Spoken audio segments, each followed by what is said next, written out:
Right. You could just kind of... The codependent knows the buttons that activate the dependent feeling needy enough that he needs a drink.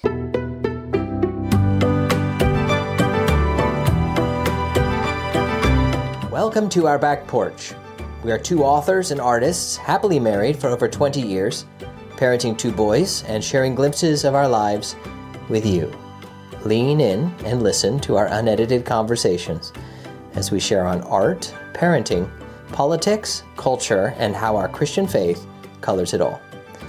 I'm Dale Fincher with Jonalyn Fincher, and this is our back porch conversation. Today's conversation is about hamburgers. No, it is actually about why we... I don't know how to title this, but it's the idea of how codependency leaks into our relationships, our families, our institutions, and even into our politics. And the damage that it causes and the motivations it creates. And we hope that by the end of this, that you, listener, will be able to start to identify it, not only maybe in your own life, because all of us struggle with it on different levels, but also see how people are motivated out there to do some destructive things in the name of compassion. So, Jonalyn, I know you have stories about codependency. I know it is one of those things you've spent a lot of time unpacking, understanding, and helping a lot of people with. So why don't you kind of start us off with maybe a working definition or any examples you think would be like a basic example for people to identify what codependency is. Unless you want to talk about something else. If you want to talk about hamburgers first. No, I don't, even though we are having hamburgers for dinner tonight. So I am thinking about them. I'm excited about that. I'm thinking about them now too. They're going to be delicious. They're lamb hamburgers. Lamb burgers. Yes, lamb burgers. Well, I think the best way to talk about codependency would be to define the term, but let me do that by sharing a story from my life.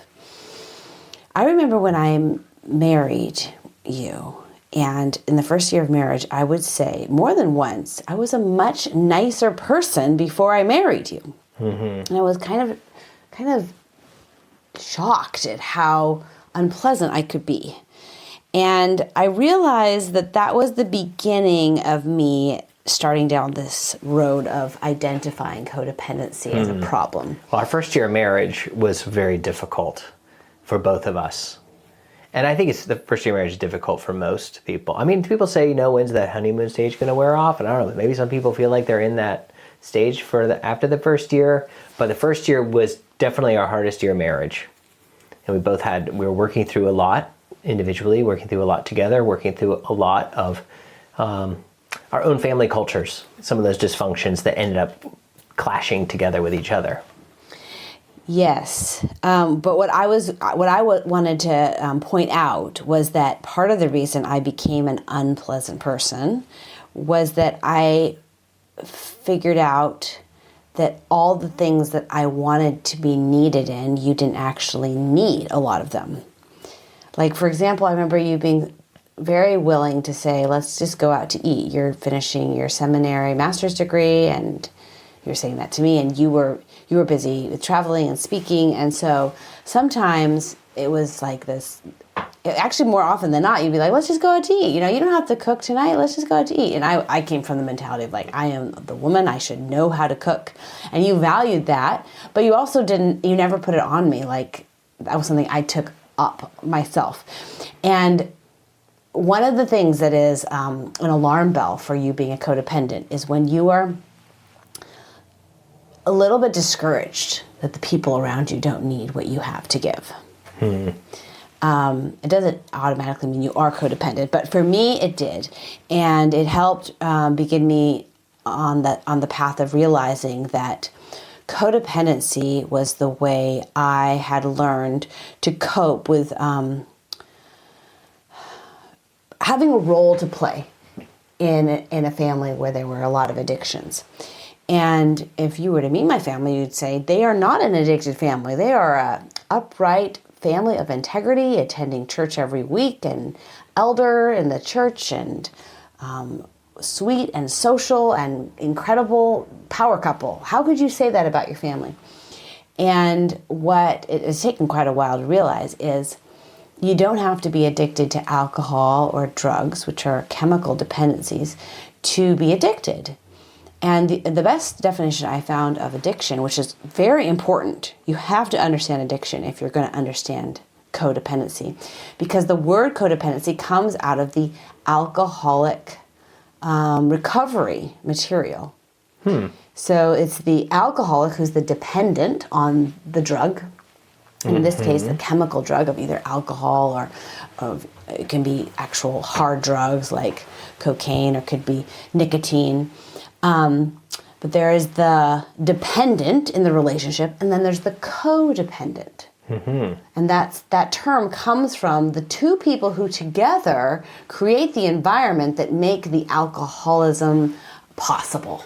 And in recovery, alcoholics will say, kicking the habit of drinking was easy compared to standing up to the codependent in my life. Wow.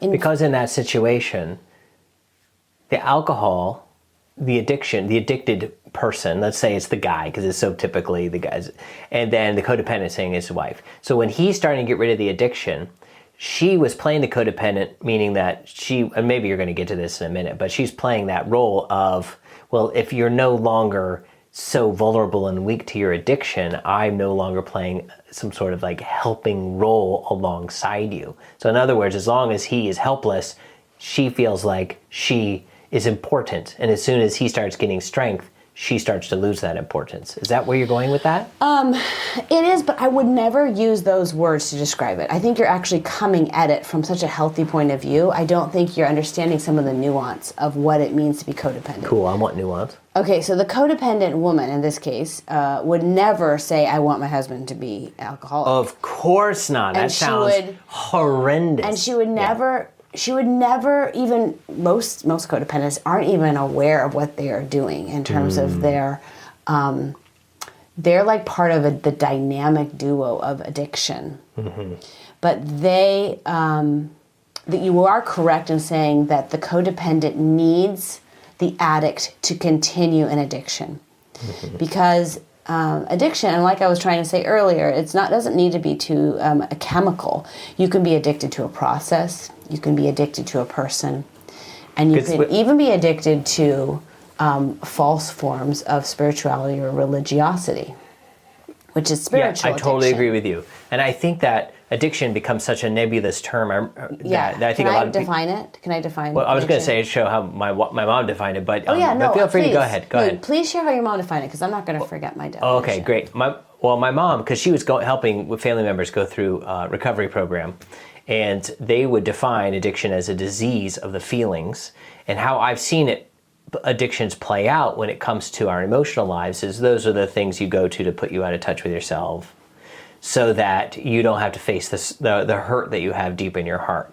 So an addiction could be like, well, I feel really deep inside of my heart, I'm going to go to video games, or I'm going to go do some online shopping, or I'm going to go for a run, or I'm going to go eat some ice cream, or look at pornography, or whatever it may be. When you look at all those different types of things, those are all diversions, as I write in Living with Questions, to move you out of the painful place. Now, go ahead. I want to hear what you have to say, because that seems to be how it plays out in I agree. my understanding. I agree, and I think a disease of the feelings is a wonderful way to talk about addiction, but I don't find it very practically helpful, because most people, as soon as you share addiction and you give a definition, they want to know, am I addicted? So I appreciate that you brought up the term diversion. Or they want to put up the defenses and say that I'm not addicted, because I don't like your definition. Yes. Sorry, there's a lot of people who are addicted and they immediately are not. Measuring themselves against this definition, so that's why I want to give them a deeper, more practical definition. It's going to build on what you just shared, though. Okay. And I want to make a distinction between a diversion and addiction, because they're not necessarily the same. I agree with you. It's appropriate to take a rest and breaks from things that are tedious or difficult. But the real way to tell the difference between enjoying something or distracting yourself and an addiction is that you go to an addiction, as you said, to put you out of touch with yourself.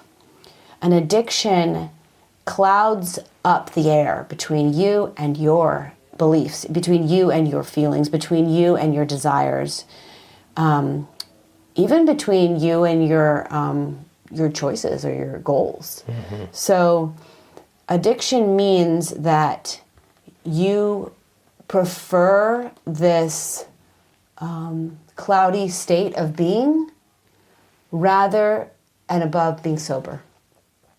And being sober means not just that you never take a drink of alcohol. Being sober means that you are committed to the reality of discovering your emotions, your beliefs, your desires, and how all those fit into reality. So this kind of goes in with the Scott Peck definition of mental health, is being committed to reality at all costs. Right. So and then when you say that, when you say sober, I think of the difference between being dry and being sober. The dry guy is saying, I'm not an alcohol, therefore I'm no longer addicted. Mm-hmm. But he might not have the commitment to say, I want to grow. Yes. I want to be open. I want to be healed. Sober is that sober step. is that next step. So that's why someone can be no longer an alcoholic and people are praising and clapping him, but then he will move into another addiction, maybe substituting church attendance and devotionals. I've seen religious addiction do this a lot, where they leave one bad place and go right into another bad place just because it looks different. Yes. They think that they're cured. Sorry, I'm taking my coat off. It's a little rustly, but I think that if you move from one addiction and you do not get to the bottom of it, and you're just hungry for the fix of the cloudiness, I don't really want to know what I think or feel, I don't want to know myself, then you are not recovered. Recovery comes from when you can belong to yourself, to God, to the world, in a way that is authentic to the way God made you to be. And that requires you spending the time to discover what he's put in you. And you cannot do that if you're in a clouded state of even the self-knowledge of who I am. And you're absolutely right that addiction is something people do to run away from those painful feelings. Mm. But the lie that Satan uses, and why he keeps people addicted, is that you can continue to run away from them, and that there'll be no true consequences. But we know that if you ignore all those negative feelings of maybe guilt or discouragement or depression or powerlessness, unworthiness, yep, you actually lose out on the high emotions too. So you deaden the bad, the low, and then you deaden the high too. And that's why you meet a lot of people today who are kind of, there's nothing that really animates and gives them energy or joy or life, but there's also nothing that really takes them too low. It's because they're kind of trying to deaden themselves from life. And usually it's because they're addicted. They're existing in that cloudy state. They don't belong to themselves. They don't belong to the world or to God. And they are probably either the dependent, addicted, or a codependent, because codependents are themselves addicted to the process of being needed by someone who's trying to recover. And I think you have to realize that a man could be free of alcohol and never take a drink again. But the neediness of his wife will drive him into the arms of another addiction. Because if he truly let his wife know that her help is hurting him, he knows that might destroy the marriage. And how much easier is it to do what she wants and attend church and go to the activities and get the praise socially for that, than to be able to say to her, I don't share your beliefs in this area. I don't feel connected to you in this area. I mean, these are the types of things most married couples can't say, even if they are healthy.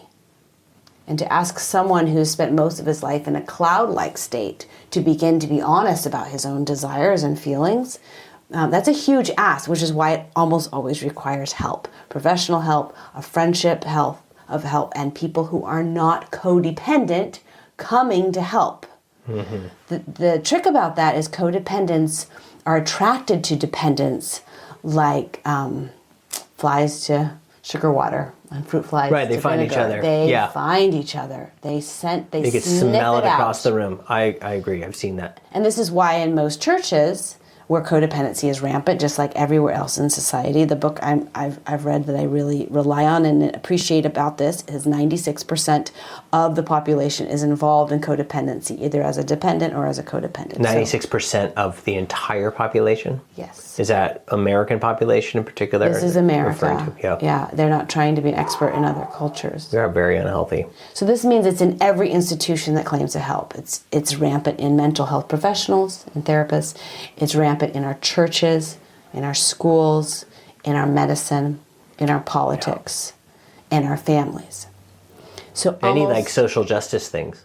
Yes, absolutely. It would be a magnet for codependence. And the thing is, you can't tell right away if they are helping out of a healthy place or if they're helping because it gives them a sense of purpose and identity. And often you can't even tell unless they are honest. Right. So it got me thinking about this when you were talking about just a minute ago about the addict who's recovering had a harder time standing up to his codependent wife. Yes. And of course, I want to be clear that the wife and husband roles can be reversed. Yeah. But codependent, in our situation, codependent wife. In our situation, you don't mean me and you. You mean in the example we're sharing. Right? Exactly. Not in our situation. Jonalyn. I just want to I wasn't going to share names. You just outed me. I'm just kidding. I think I want an example of that person and what the codependent would do to push, and why it's so difficult for him to stand up to her. Is it because he's weak? Is it because the codependent is manipulative? Is it because the codependent comes across as being very strong and that he's going to be penalized or punished if he stands up to her? And then I want to translate that into when you're talking about people going off into the helping organizations. You know, what's it like when they, if you were to tell them like, oh, we actually accomplished our mission. We have no more homeless people. How would you feel? Yeah, right. That's a great question. So okay, so do you want to start with some? Okay, the first one, the very tangible one, like what would it be like for him, and why is it so hard for him to stand up to her? Say, I'm no longer on alcohol anymore. Isn't that great? Yeah. Well, I can just give you a scenario of what she might say. I'm just trying to make it to answer your question, yeah. yes, controlling. Yes, codependents are very controlling. Usually, but they don't come across that way. No, a covert, passive-aggressive, controlling. If it's a woman, more. Well, not always. More often, men can be passive-aggressive too. But oh yes. So yes, he would be afraid. He would be controlled. He would be afraid that he would be penalized. He'd be afraid of. But see that. Okay, let's give this scenario. He says, guess what? I've been clean. I haven't taken a drink in 6 months. What would the response be? Yeah. Are you sure? Are you sure you haven't been? Why is there still alcohol then in the kitchen? Well, remember that time we were over at so gaslighting. We were over at Sally's house and I'm pretty sure I saw a glass of wine in your hand. And so then the dependent, who's already struggling to exist in a cloud-like state and is using drugs, in this case alcohol, to erase his memory, is very vulnerable to suggestion, to self-doubt. Or, oh, that's really great, but you know, if you're really going to keep this up, you probably shouldn't be friends with so-and-so. Isolating. That's so damning. And the codependent I could see it also be like there's knows. something else. Like, well, maybe you're sober, but you're not sober on picking up your clothes in your room. I keep seeing your socks on the floor. Like, oh, okay, I'll make sure to take care of that. You know, did you notice I picked up the socks every day this week? Well, maybe so, but I noticed that the dishes weren't dried. You know how hard it is for me to do the next dinner when the dishes are not put away. You know what I mean? Right. It just kind of... The codependent knows the buttons that activate the dependent feeling needy enough that he needs a drink. That's the link. That's super helpful. So the question you brought up is... It's so demonic when you put it like that. It just sounds so awful. So awful. Somebody trying to be liberated and free, and the other person is like, no, you can't do that. Got to be under my thumb. Well, we've seen it in our own relationship because I am a recovering codependent, and I come from a family with deep addiction and and codependency generationally, and I can see it, and I can point to the one that was the dependent and the one who was the codependent.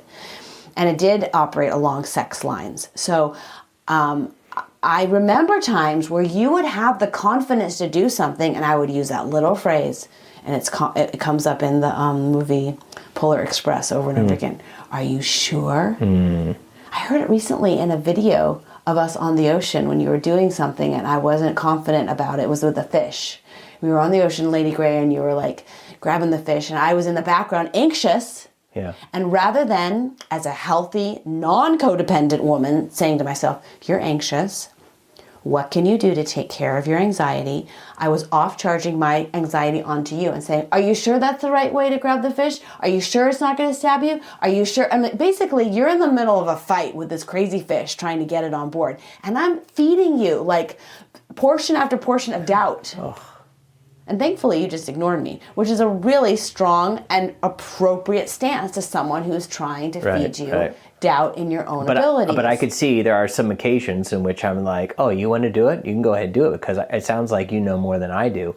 And I'm very much a person who says, if I'm with somebody that knows more than I do, I'm like, and you want to do it? Go for it. That's fine. Well, so that's the way my disposition is, because I'm like, I want the best person to do this, to do the job. But that's because you're confident and strong. But I could see how a codependent would pretend to know more to assuage whatever deep need they have in that moment, whether it be anxiety or to control. To control the man to do, or control the woman to do it the way they want them to do it.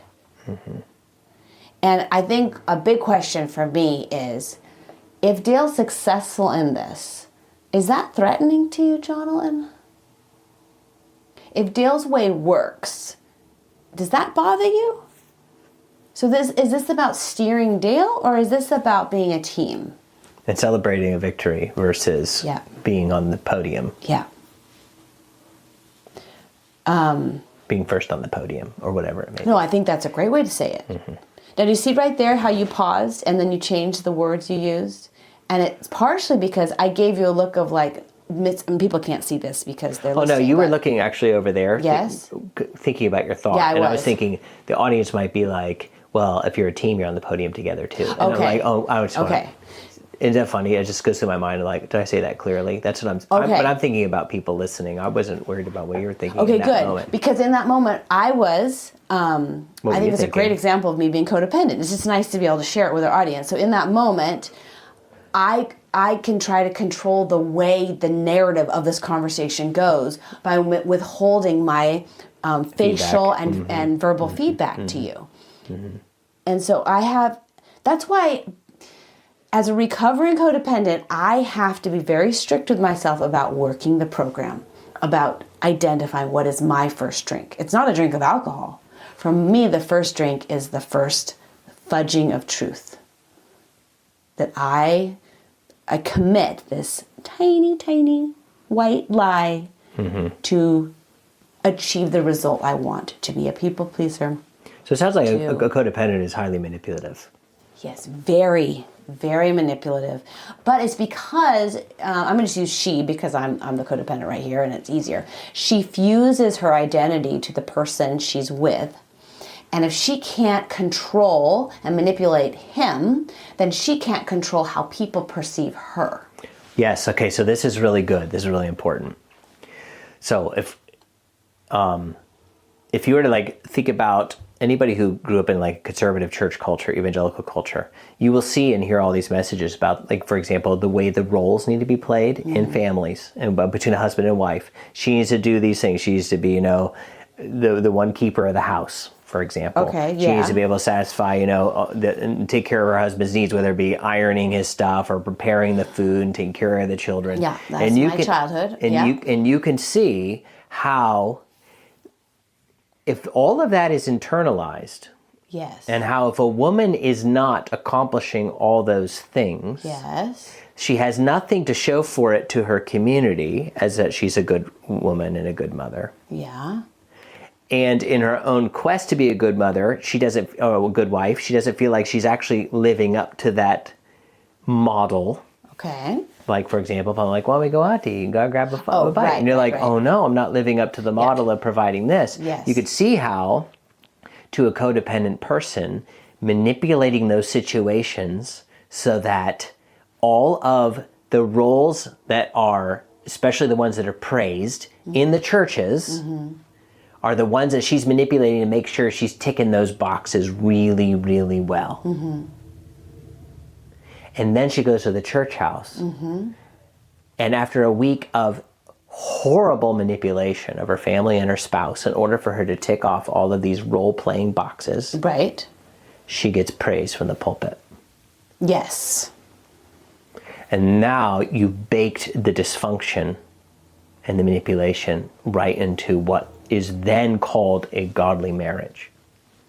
Yes. And it doesn't. And you're a true woman now. True biblical womanhood. Yes. And this is something that we watched a lot. When we spoke at Solation, we had a whole year of gender when we were running Solation, which I thought would be very welcome. And I thought it was like, this is liberating because we could talk about the humanity of men and women, and we could talk about what roles mean. We talk about what giftings mean. Talk about how to have healthy relationships together. We talked about all that. But what I didn't realize was that how huge of a lightning rod that made of us. And I think that was actually one of the things that caused Solation to start losing support from outsiders and from donors. Yeah, because we weren't doing the biblical manhood or womanhood roles. We were criticizing it. We were. Because we saw all this toxicity in the middle of it. And it wasn't, and we saw how these things were being manipulated and how men and women were both being chained to what we didn't see necessarily as biblical models at all, but a lot of it's from verses taken out of context or trying to regain some sort of American heritage instead of saying, let the Bible breathe and let it inform who we are as people of virtue who love God. And we weren't feminist either in the sense that the Marxist feminists that we experienced. So nobody in these churches, they didn't know what to do with this because they're like, well, if you're not going to follow our made up model of roles, then you obviously are one of these communist crazy people. And it'd be like, no, I'm not a communist crazy people, but I think your roles are just as bad as the communist crazy people because you are manipulating people away from their human, the way they were created to be as human beings. And so you could see how a dysfunction like codependency can show up and be attracted to the models where all the roles are played out and then manipulate inside marriages so that they become an upstanding, celebrated woman in the church that she attends. Yes. And all because her codependency allowed it to happen. Yes, codependents love roles. They love being given a script.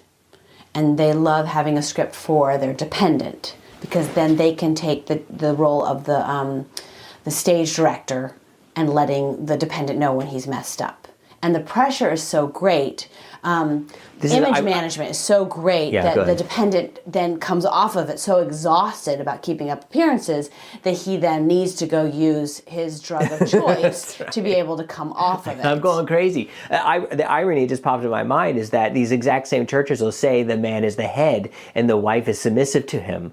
But the codependency says, absolutely, yes, I'm controlling and I'm submissive to a head that is under my command. That's why the joke from the Big Fat Greek Wedding is the man is the head, but the woman is the neck. It gets such a big laugh from Christians because many women in the church know who actually is teaching the men how to be a leader. I wonder if they were revealing that that codependency is big in Greek culture as well. I think codependency is worldwide. I think it's one of the main ways sin shows up right now. Because it's fake compassion.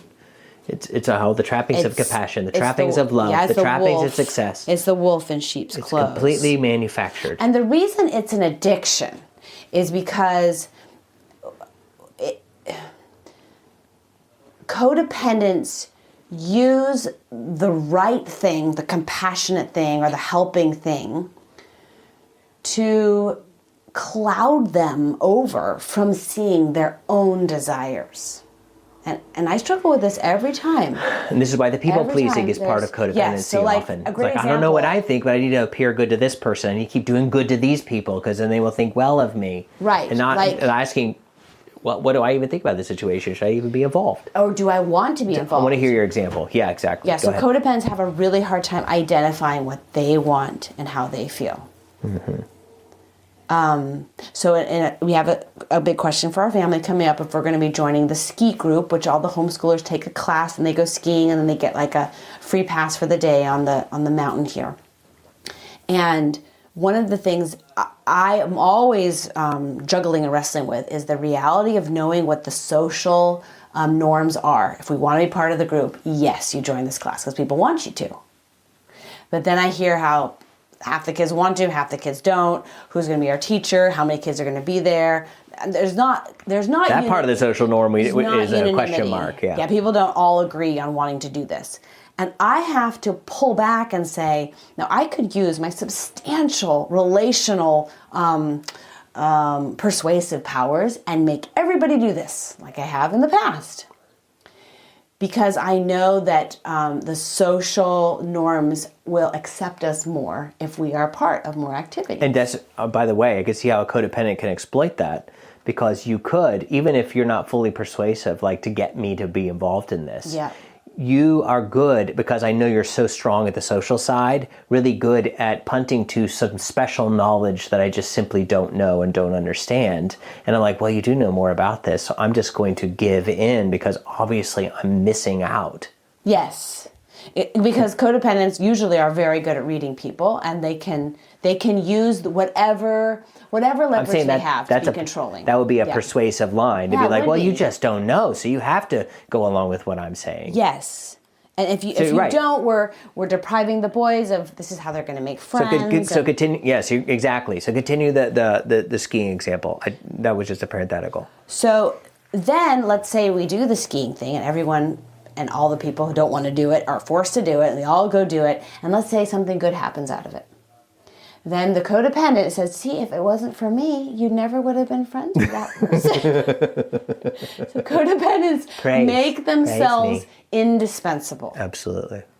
And it's very threatening to them. Whereas a regular person... If they're a dependent person in their relationship, they're no longer indispensable to them. Oh my gosh. It's a scary thing to them to have their own hobbies, their own life, their own interests, to go to things by themselves where they are known as separate from their spouse.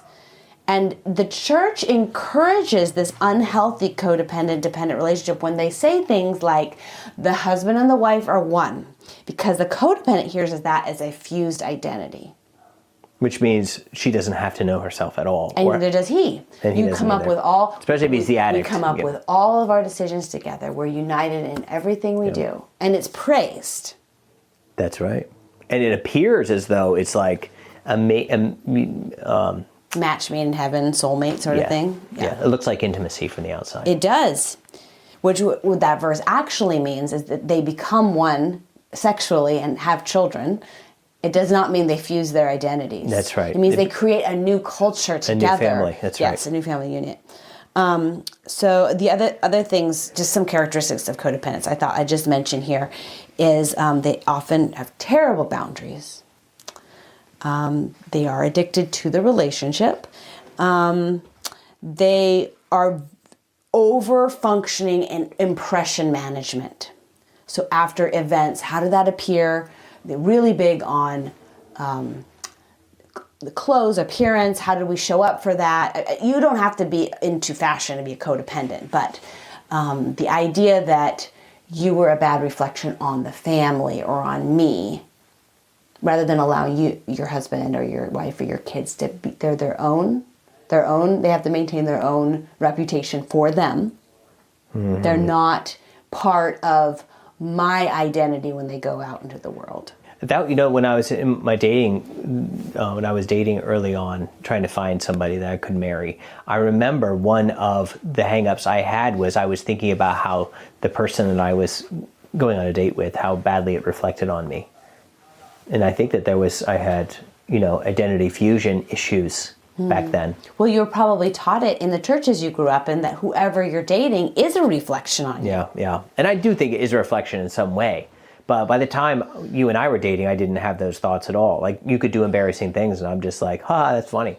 Whereas if it had happened... You didn't, and it was if it happened awesome 5 years me. before that, it would be a struggle. Like, 5 years before that, I'd have been like, if they're not deeply interested in C.S. Lewis and Rich Mullins, we can't be close. But by the time that you and I were married, that it was more like, do you see God along a similar vein? But you don't have to like the writers and the musicians that I like I at remember all. that. And I was okay with it. I remember that. I was so thoroughly okay with that by then. It was actually really attractive to me that you didn't require that I like all the same things you like, because it allowed me to express my own opinion, and it was so different from other men that I had dated or known in my family of origin.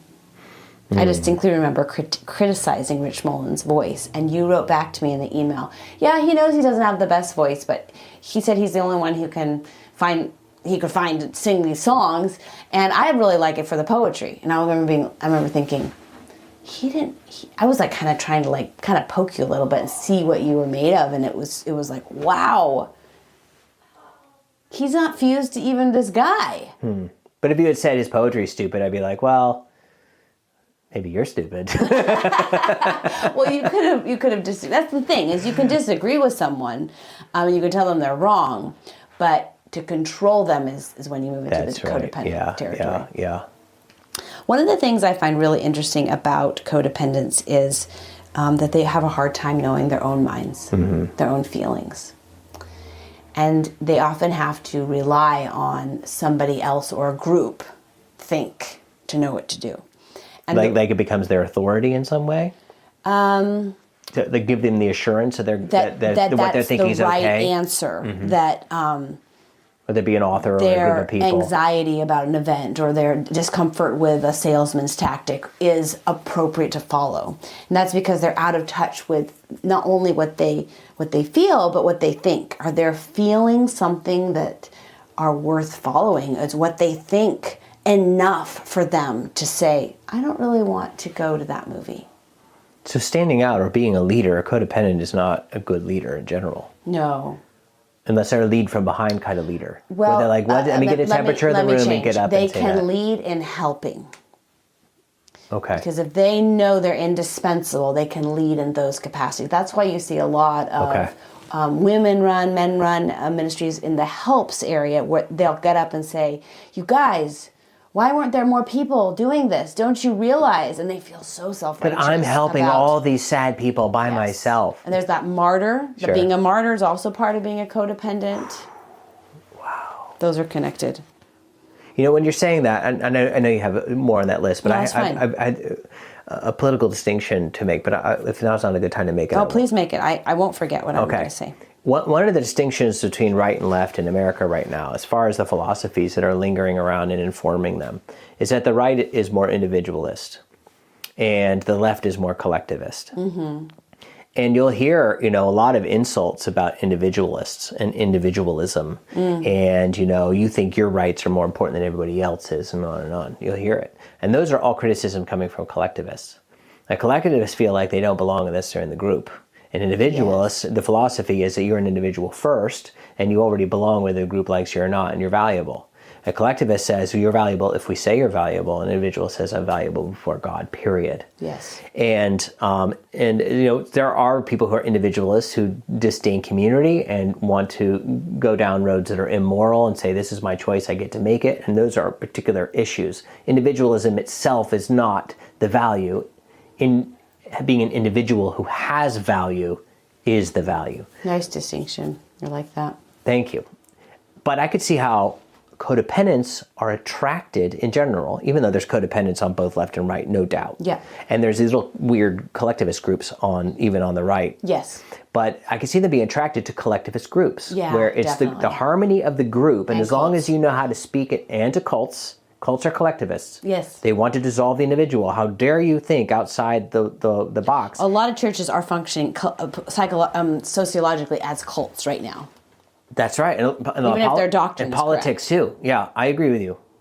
Because when the collectivist starts coming in, you start creating rules for the group. And it's not about reality anymore. It's about how do you keep the group cohesive. Whereas when you're in the area of individualism, there is a reality that an individual is supposed to adhere to. And there is a value in a healthy individualist community. There is a value in if an individual says, you know what, I think we've been wrong about something because here is the reason why, based on real ideas and real evidence, and then he has to persuade the group to go that direction. Whereas a collectivist is a closed system in which if somebody says, I notice there's a different way to go, if the group feels threatened by that thing, they're not open to say, oh, let's go this new direction. It is, we are a closed group, and unless you can take us as a group into another little safe closed group, we're not going to go anywhere. And so that collectivism kind of idea I find to be very attractive to the codependent mind. And it sounds really compassionate, because what is not more compassionate than say, I care about everybody in my group? You're like, no, you like it because you could feel safe and manipulate inside the group, and you feel needed by the group. Like, we love community. We just do everything in community. Like, well, it's not really community. It's this weird enmeshed thing that you keep thinking about. So that's how in some of these political conversations, you can kind of identify a collectivist right away, and usually a codependent attitude is right behind it.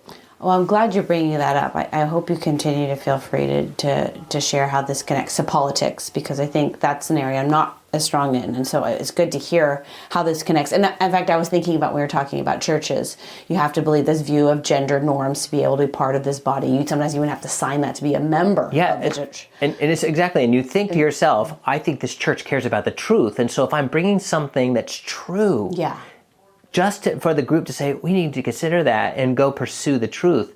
But then when it's shut down, because it's not what the group has already previously agreed on, you know you're in a bad spot.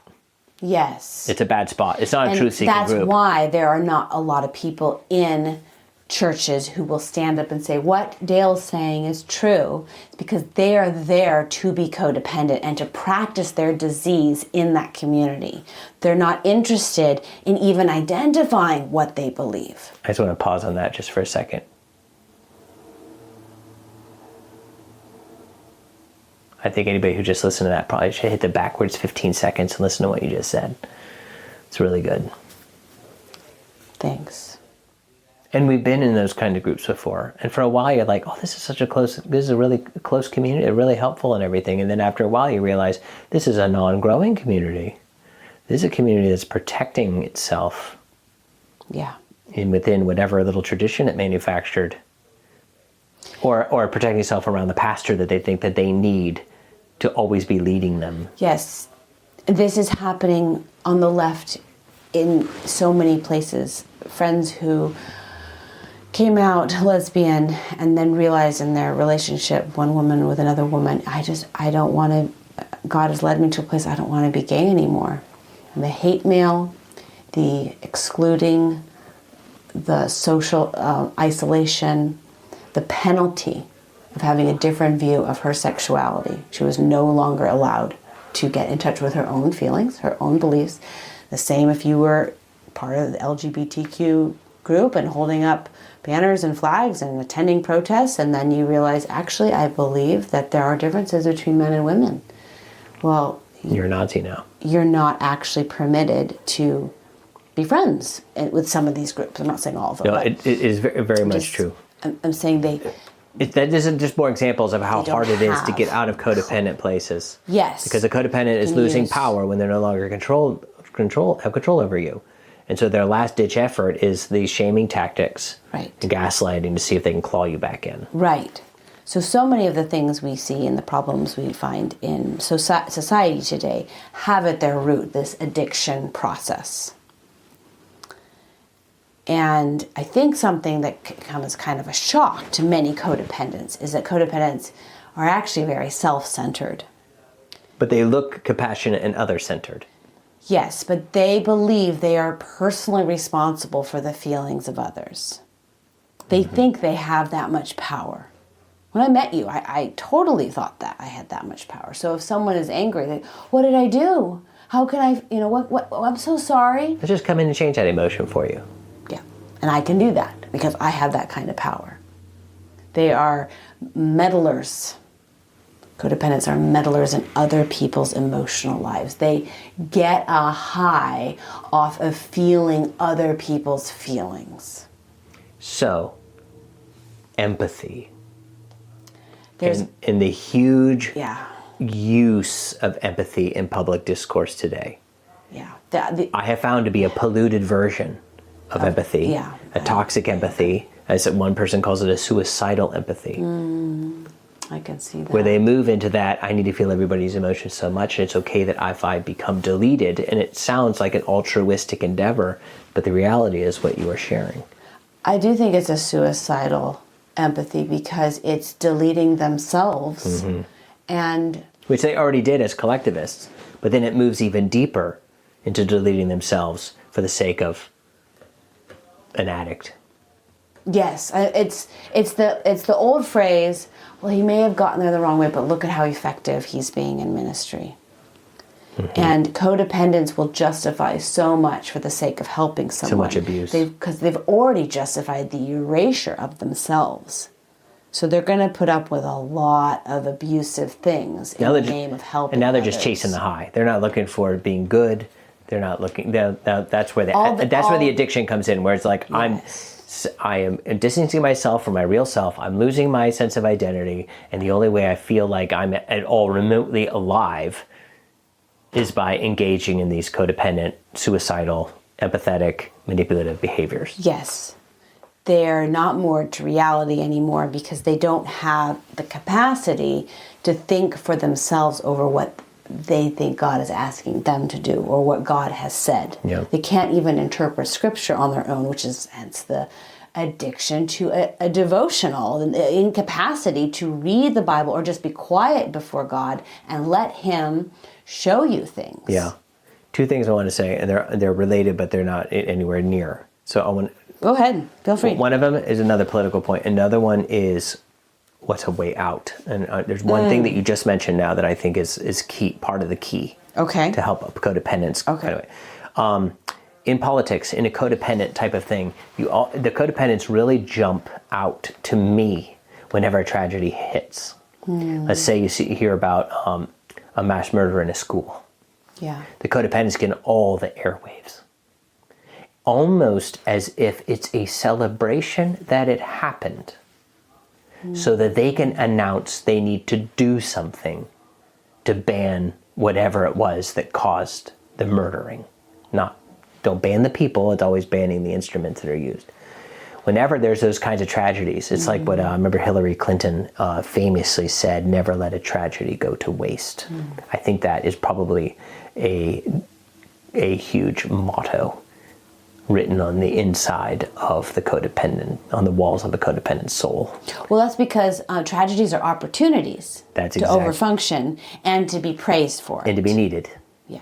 So if I can jump up and down and say, oh, that tragedy happened, I didn't feel very alive today, but because that tragedy happened, I'm going to feel super alive now that I'm typing this onto Instagram about my view, and I'm going to hit the likes. I'm going to reshare all the other codependents who are saying this thing, because look how wonderful and helpful we are. And all the politicians get out and be like, how horrible those other politicians don't want to do the thing that we want to do, and we're so good, and why would you ever let those people have power? We're the ones that need to have the power. We're the ones that are compassionate. We're the ones that are loving. I hear them say often, women are the ones that will bring world peace. You got to get the men out of the places of authority.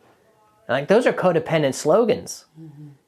And they'll never bring up the fact that women have actually killed more people than men in the 20th century. Through abortion. Yeah. That doesn't count. No, that itself may be another form of codependency and manipulation in order to get the outcomes that you're looking for. It's horrible. And it's not just like, oh, that's a cute codependent person. They're working on their issues. No, these things trickle up and down all areas of society, and they have damning effects. You kind of wish you could just lock a codependent in their little room with a puppy dog. C.S. Lewis says the codependent person needs an animal, a pet, to just dump all their codependency into. You want to be needed? Get a pet. Maybe that's why some people have 20 cats. Whatever it is, get a pet. Put it into your pet so you're not damaging people. And a lot of people, instead of taking all of their enthusiasm out and become a part of their little protesting church service out on the corner, protesting the little collectivist mantra, and they're solving tragedies, they should just get a whole bunch of animals Be like, here, this is how I get my since I don't want to work on my stuff, I'm just going to dump it all into these animals. Well, I know that is possible. I don't think all owners of 20 cats are codependent, but I wouldn't recommend that as a route to recover them. I don't think so it's just either. Avoidance. Well, I think that C.S. Lewis is making just a really good point of like, if you really need to be an unhealthy person, please stop hurting people with it. Oh, yeah. So, and so for my other point was simply, how do we get out of it? And one of the things that you just mentioned there was that you mentioned throughout the idea of fusing identity or completely losing identity. And so that you are just simply giving yourself up to whatever needy thing is going on. So to recovery, it seems to me very clear that finding your identity and who you are is one of the steps in order to climb out of this.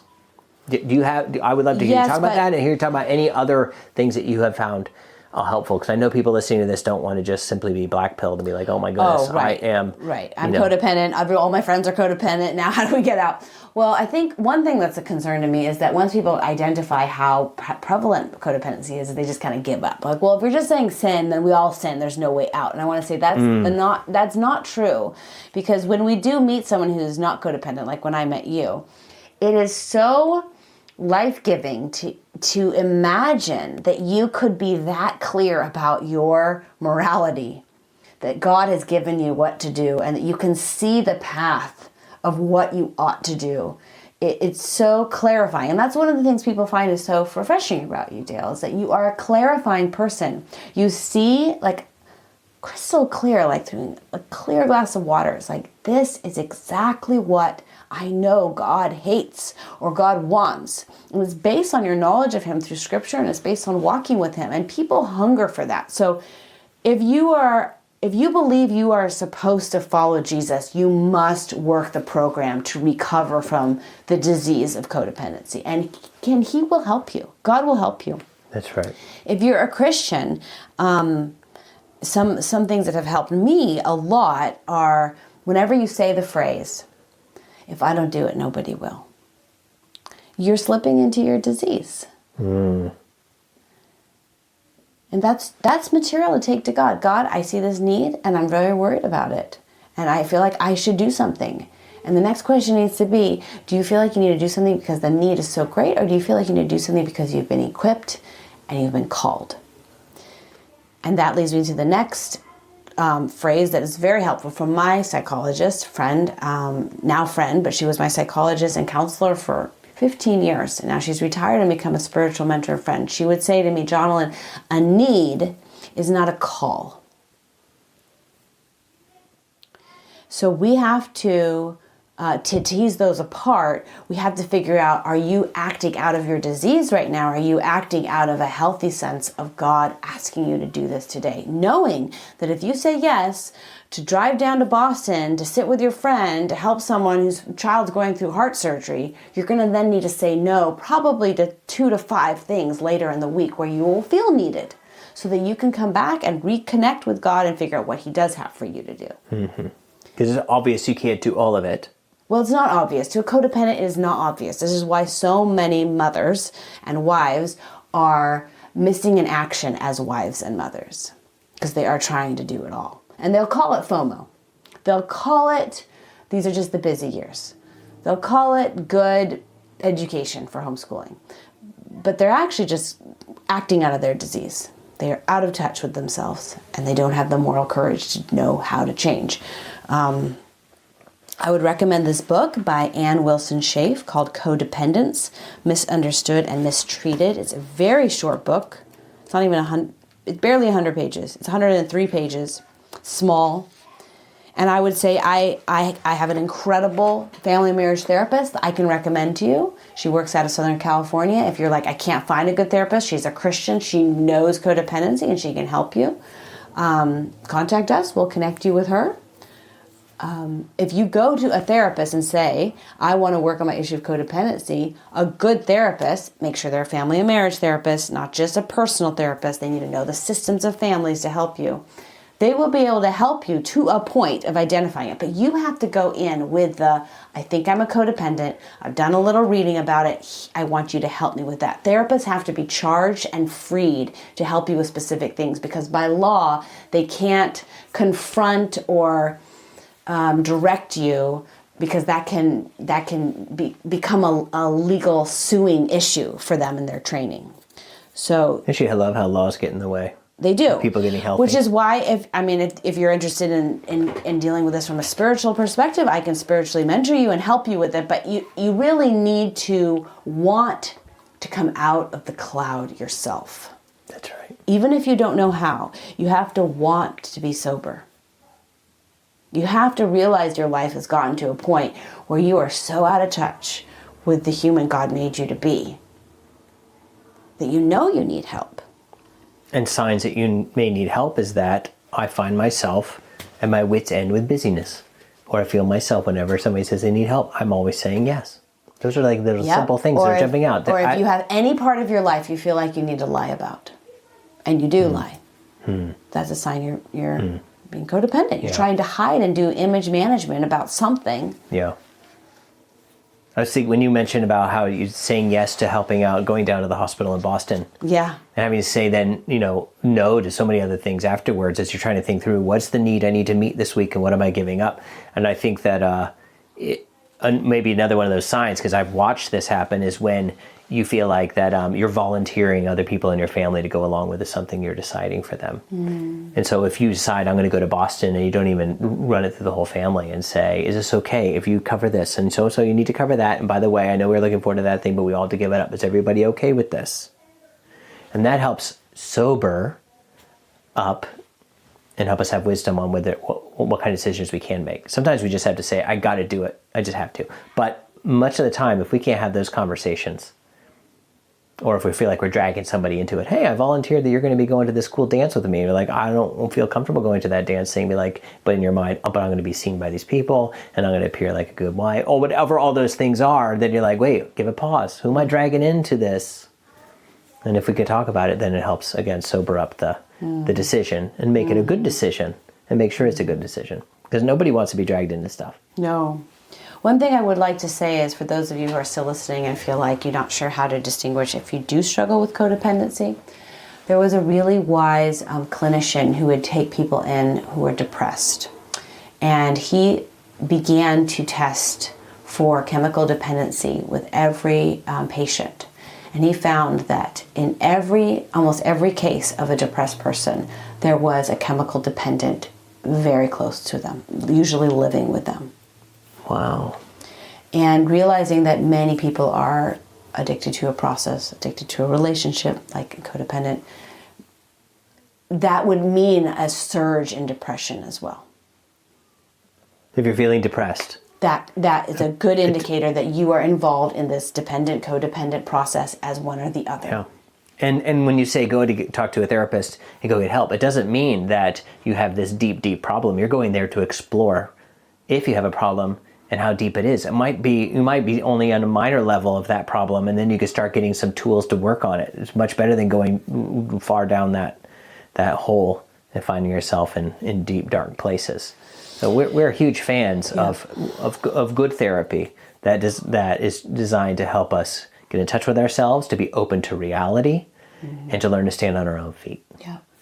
And we have both been in therapy. So what's funny is people will say, I love your conversations, or I love how open you are. You have such a neat friendship, a neat marriage. And I think, yes, we do.